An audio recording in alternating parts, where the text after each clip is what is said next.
Hey guys, what's up and welcome back to the video. Today we're going to be doing a new meta deck that I created that I've had great success with. But right before we get into that, I'd like to mention that I just woke up as I'm recording this.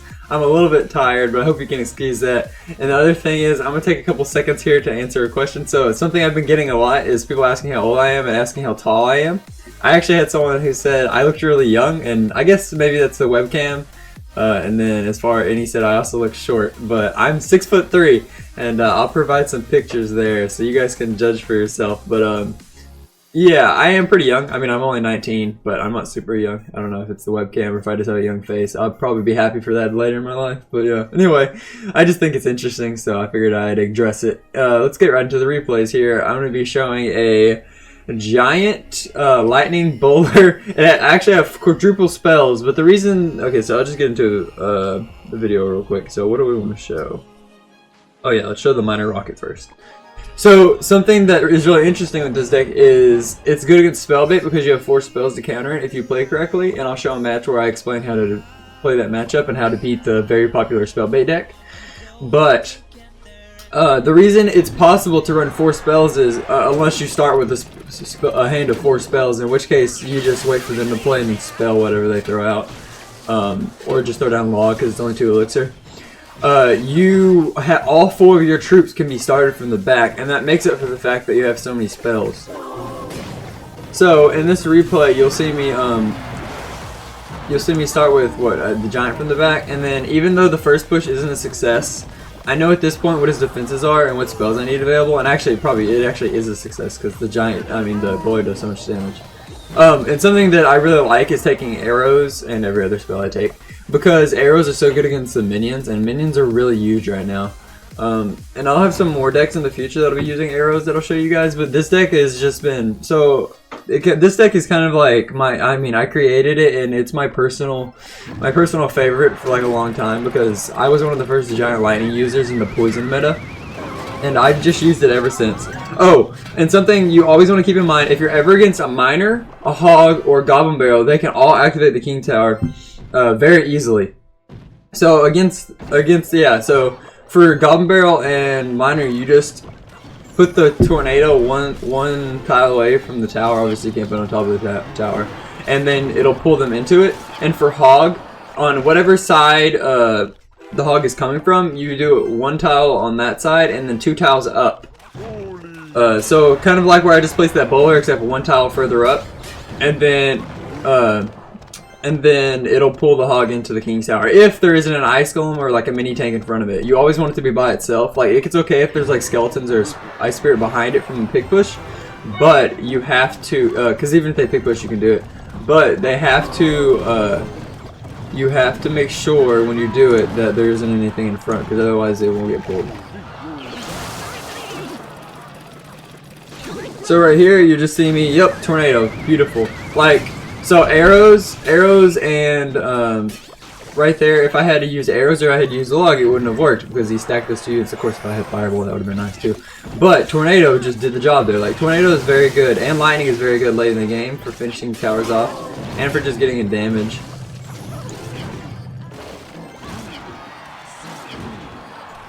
So giant connects, and yeah, I took care of that relatively easily. He only did about half the damage to both towers. I defended very effectively, and as you can see, this game is pretty much just done. So next up, I played a ton of Zap Bait because that's where the meta's going. But here's the one that's more normal, and I actually like the bowler more than the princess or the Electro was in this deck, because the bowler counters like Expo, which counters Zap Bait traditionally, but the bowler allows this matchup to win against Expo. So we'll get right into that.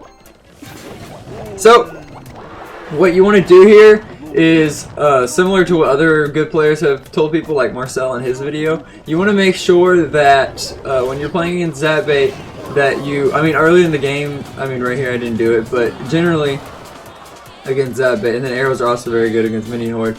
Against Zap Bait, you want to make sure that you take a little bit of Goblin Barrel damage, or use your bowler, and sometimes you don't take damage with bowler, but you want to take a little bit of damage if you're trying to get a giant push in. You want to take a little bit of damage with like defending with Electro Wizard or bowler, and then use them on the counter push and have your like spells saved, because your spells can counter their main defenses in Skeleton Army and Minion Horde.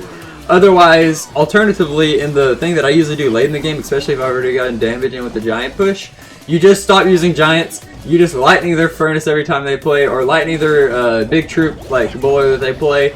Yep, like this. I think I actually missed a tower there, so that was a derp. But you just lightning their big units, and you defend their goblin barrels with all your spells, and they never do any damage. So here you go. So something I didn't do in this game, because he was actually throwing his goblin barrels off center, is I didn't get to lure them into the tower early on. I don't remember if I ended up doing it or not, but you can generally pull them in with tornado. I think I do at some point. So right here, just put down bowler because I'm trying to save tornado for the goblin barrel. But so you'll see me play the bowler at the back. This time I don't have enough elixir for giant, which is okay. I think I'm considering using. Yes, so right here, I actually decided to use Tornado, maybe? No, I'm going to use Tornado to defend the Minion Horde. Oh yeah, so obviously, like you just saw, Tornado works very well against Minion Horde as a defense. And here is something log, probably. Yeah. Oh, and something I've said before, it's even more paramount in these times, make sure you watch the shadow of the Goblin Barrel, so that you know where it's going to land, and so that you don't miss your log. Sorry. So, let's go here. We'll see him play the Skeleton Army. I just arrowed it out. It's okay if I use arrows instead. I didn't have anything better in hand. And so at this point, I've actually just got a ton of damage. So really, especially with him mirroring furnaces, I probably should have lightninged to the higher level furnace or whatever. Yeah, it's really easy for you with 3 spells to just sit there and defend. You can't bait out 3 spells. Like, you're never not gonna have the spells. And I actually failed that tornado. It needs to be 1 tile closer to the tower, like one tile further down, but it's whatever. At this point, it's okay. Yeah, like most matches, I do activate the king tower really early on though. So I don't remember if it was rotation or just me not remembering to do it, but that's something you need to keep in mind, something you need to do when you play this matchup. Especially because it just gives you a free advantage. Because tornado already prevents most of the damage, but if you can also activate the king tower, it's just a bonus. Okay, so I do it here. Yeah, I activate the king tower there. And even if he throws it like directly on top, and it's like even if he mirrors Goblin Barrel, he's screwed because I have a log, I have arrows, I have tornado. It's like you're not getting through, dude. And if they do the double Goblin Barrel like really fast, log doesn't always hit all of them, but arrows hits everything because arrows' range is huge. So as you can see, I'm just gonna defend with spells in the king tower, and then I'll lightning him out. And when they throw them off center like that, just watch, and it's actually really easy to stop everything with Bowler and the Electro Whiz. So that's really cool.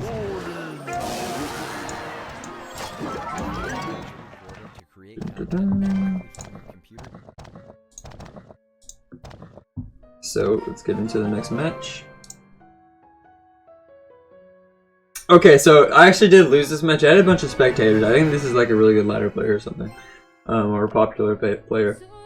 But this is a match I lost, but it's a match that I very could have easily won. I think, so this matchup, this deck matches up amazing. It's Hog, Minor Control, Spellbait, Expo, because it has tanks, and yeah, that wrecks Expo. It matches up against Siege, all those things very well. I will say that this is a matchup I can win against Lava Hound, but it's a matchup that I didn't play well against here. So I actually missed the Mega Minion there, and because Rocket does so much damage, I didn't tornado because I didn't think until too late. I didn't tornado because I didn't think the balloon was going to get to the tower, and this ends up losing me the game because I take half of my tower's HP because one balloon shot ruins you. I should have just tornadoed earlier and I would have been perfectly fine. I would have only taken like 300 damage, 400 damage, which would have been okay. And something that I learned in this matchup, because this is before I'd played against too much Lava Hound, is honestly when you throw your giant down, so it's actually kind of tough that he has cannon instead of tombstone. But when you throw down your giant, usually you can just leave it unassisted, and against cannon it actually gets a little bit harder. But you want to save that Mega Minion once you know they're playing Lava Hound. You want to save the Mega Minion and always use it to snipe the balloon. Put it on top of the balloon and kill it. And you can use lightning if you have to, but typically you won't have to. And then you put Electro Whiz back and you tornado everything backwards.